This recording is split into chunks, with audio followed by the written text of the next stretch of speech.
Liewe Here, baie dankie vir nog 'n dag wat U by ons lewens gevoeg het.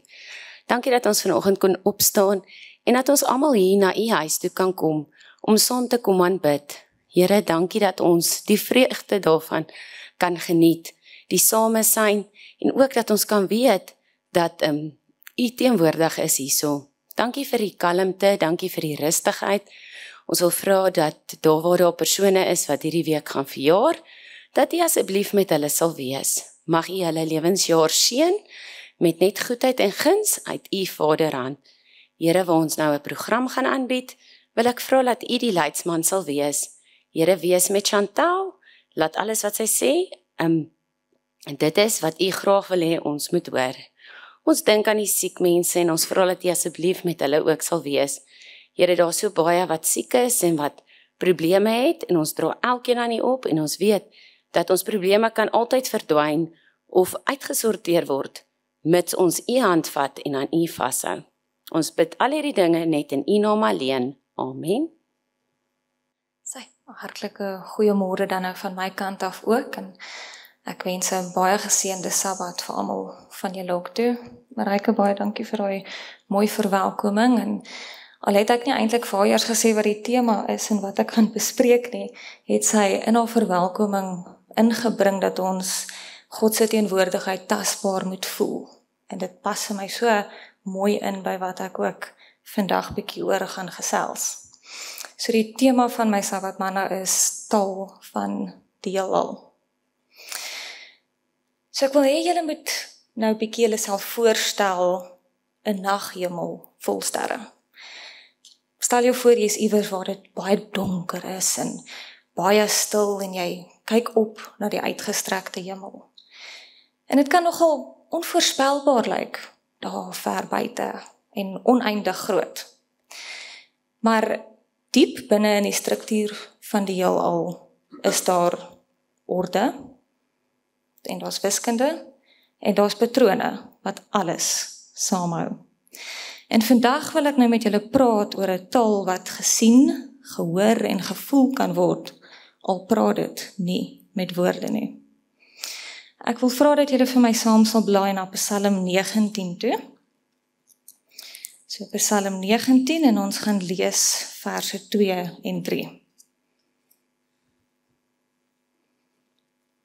Okay.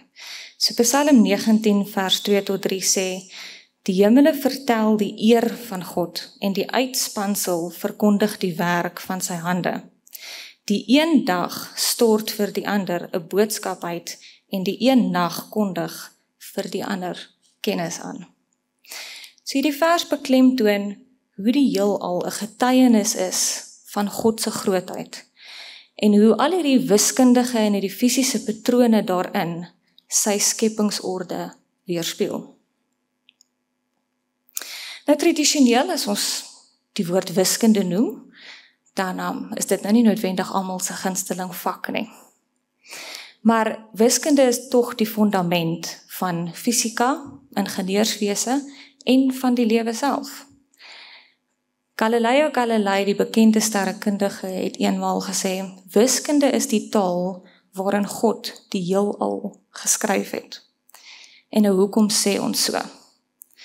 Kom ons dink bietjie waar dit oral van toepassing is. Ons dink net aan Isaac Newton se bewegingswette, wiskundige vergelykings wat beskryf hoe voorwerpe beweeg en hoe kragte daarop inwerk. Einstein se relativiteitsteorie verbind energie en massa deur middel van 'n wiskundige uitdrukking. Ons het golfvergelykings wat beskryf hoe klank, lig en selfs materie in golwe beweeg. Wanneer dit kom by konstruksies soos byvoorbeeld brugkonstruksie, word kalkulus en algebra gebruik om spanning en sterkte in strukture te bereken. In elektrisiteit en magnetisme is daar formules soos Ohm se wet wat gebruik word om stroombane te ontwerp. In groeipatrone in die natuur kry ons die Fibonacci-reeks en ons gaan nou verder bietjie daarna ook kyk. En selfs in musiek, klanke en akkoorde het wiskundige verhoudings wat harmonie skep. Elke noot het 'n sekere frekwensie en as ons kyk na 'n perfekte vierde soos C en F byvoorbeeld, het dit 'n verhouding van 4 tot 3, wat 'n natuurlike harmonie skep. Ons sien dit in gesondheid en geneeskunde, in kwantummeganika, in gravitasie, in robotika, termodinamika, lugvaartkunde en selfs in DNA en genetika, waar die strukturele patroon van DNA dikwels die goue snit verhouding volg. En daaroor gaan ons ook bietjie meer ingaan later. Nou al hierdie getalle en verhoudings wat oral hier in die natuur voorkom, is nie net toevallig nie. Dit is die boustene van die wêreld waarin ons leef. Ek wil nou gou 'n bietjie kyk na 1 Job, vers 38, en julle is welkom om daar ook saam met my te blaai.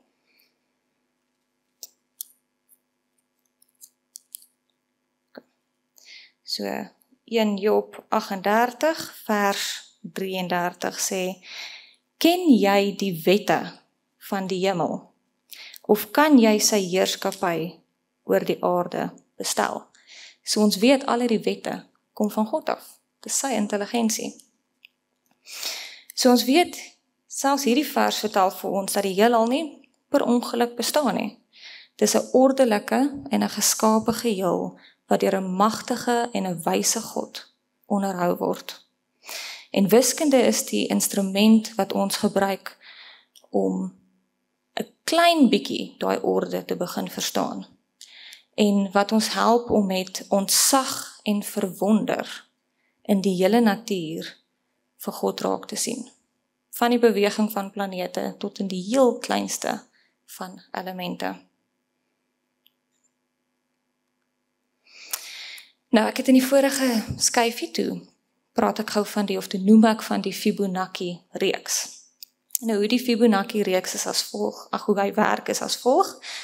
Elke getal in die reeks is die som van die 2 getalle voor dit. So as ons begin met 1 en 2, 1 en 2 se som, gee vir ons 3.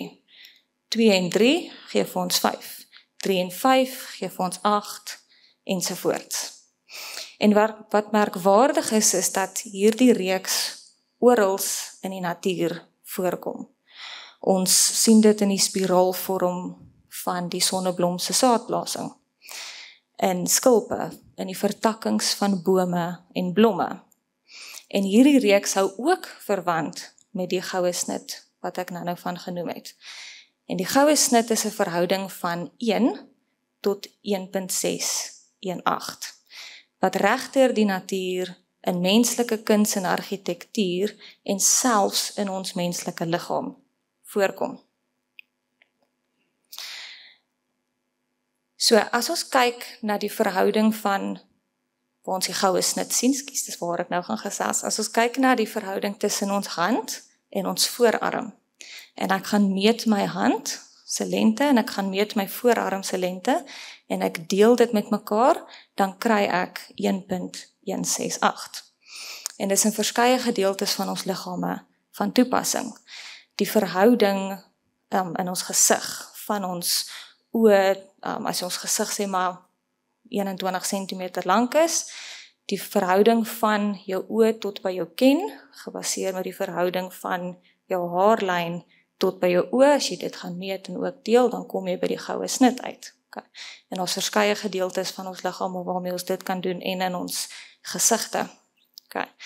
Argitekte en kunstenaars soos Leonardo da Vinci het hierdie verhouding gebruik in meesterstukke soos die Mona Lisa en die Pantheon in Griekeland.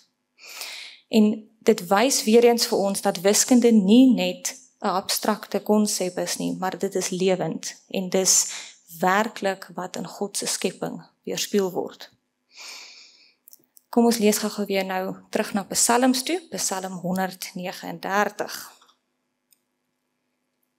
So gaan vir my na Psalm 139 en dan gaan ons kyk na verse 13 en 14.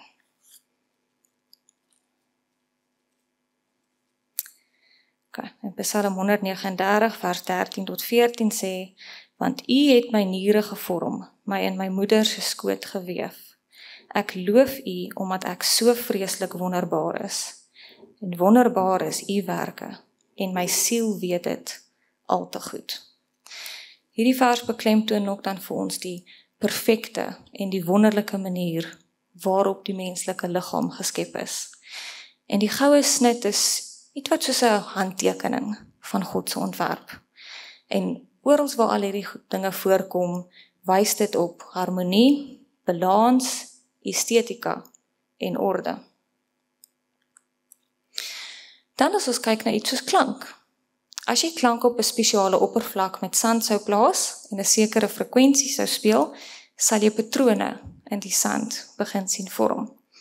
Dit staan bekend as Chladni-patrone, vernoem na die Duitse fisikus Ernst Chladni. En hierdie wys vir ons dat klank nie net gehoor kan word nie, maar fisiese patrone in materie skep en dat klank 'n effek het op materie. Ons almal het al water sien beweeg met klanke en ons weet dat glase breek teen 'n sekere frekwensie en ons liggame is meestal water. So ons kan dink dat klanke 'n effek op ons gaan hê. So klanke en musiek is dan ook gebaseer op wiskundeverhoudings soos voorgenoem. Die frekwensie van note in 'n oktaaf is verbind deur eenvoudige breuke. Nou 'n oktaaf is 'n stel van 8 note waar die laaste noot, byvoorbeeld 'n hoë C, dubbel die frekwensie van die eerste noot, byvoorbeeld 'n lae C het. En wanneer note in eenvoudige breukverhoudings voorkom, vibreer hulle in 'n patroon wat konsonant en harmonies is. En dit is hoekom sekere note 'n aangename klank vorm, terwyl ander weer dissonant of onharmonies klink. Selfs voëlsing en walvisgesange volg herhalende patrone, amper soos musiek wat deur die natuur gekomponeer word. So as ons luister na musiek, ervaar ons eintlik wiskunde sonder om dit te besef. En dis dalk hoekom sekere liedere se harmonie 'n emosionele uitwerking op ons kan hê, want dit resoneer met dinge diep binne in ons. Genesis 1 vers 3 sê vir ons, en God het gesê, so hy het gespreek, klank. Okay.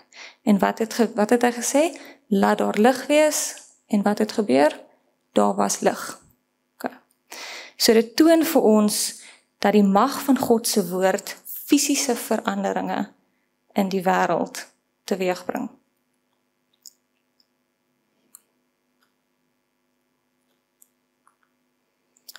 Gaan ek nou heeltemal te vinnig hierso. Okay. Dan is daar lig. Een van die mees fascinerende en geheimenisvolle aspekte van die heelal. Dit speel 'n sleutelrol in ons daaglikse lewens, maar dit is soveel meer as net dit wat ons met die blote oog kan sien. So, wat is lig? Lig is 'n vorm van elektromagnetiese straling wat dit as 'n golf en as 'n deeltjie gedra. So hy het twee nature. So as 'n golf beweeg hy soos klankgolwe, maar sonder 'n medium soos lug of water. En die afstand tussen die pieke van hierdie golwe bepaal die golflengtes en bepaal dan watter tipe lig ons sien. So die sigbare spektrum van lig lê tussen 400 nanometer en 700 nanometer. 'n nanometer is, net vir interessantheid, 1 miljardste van 'n meter. Dan het lig ook waar hy optree as 'n deeltjie, en dit is waar hy eintlik dan basies 'n pakkie energie is, genaamd fotone. Nou, 'n foton het geen massa nie, maar dit het energie. En dit beweeg teen die snelheid van lig, wat 792.000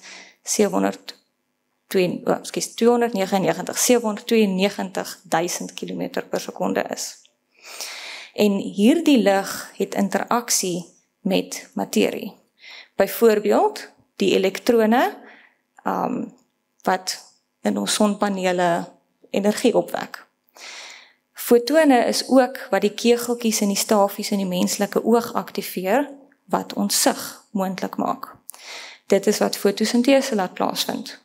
Dit het 'n termiese effek, so dit is wat warm maak. En wanneer ons nou vandag dink aan ons die internet kry met fiber, okay, dit is ook lig. Kyk, dis ook hierdie fotone wat dit moontlik maak.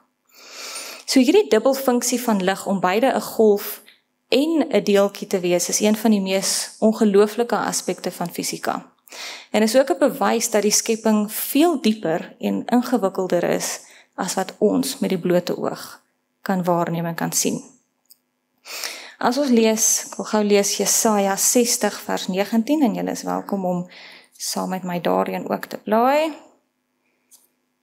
Jesaja 60 vers 19 en Jesaja 60 vers 19 sê, die son sal bedags jou lig nie meer wees nie, en as glans sal die maan vir jou geen skynsel gee nie, maar die Here sal vir jou wees 'n ewige lig, en jou God sal jou sieraad wees. En hierdie vers spreek vir my van die ewige en die volmaakte lig wat God in die nuwe hemel en die nuwe aarde sal wees. En so, vir die feit dat ek nie aan 'n beter woord kan kom nie, amazing as wat lig en die dinge wat ons nou leer daarvan vir ons is dit ongelooflik beperk in vergelyking met God se lig wat ons fisieke lig sal vervang. As ons kyk na die kleure van lig, wanneer ons dit sien, lyk dit vir ons dikwels wit, maar wit is eintlik 'n kombinasie van al die kleure in die sigbare spektrum. Dit word geskei deur 'n prisma wat dit dan in verskillende golflengtes opbreek en dis hoekom ons 'n reënboog sien wanneer daar reënval is. So ons het ons sigbare lig wat ons kan sien, maar dan is daar ook baie ander ligsoorte wat ons nie kan sien nie, soos infrarooi straling wat hitte gee, ultraviolet straling wat sonbrand veroorsaak, X-strale en gamma-strale wat baie hoë energie het en selfs DNA kan beskadig.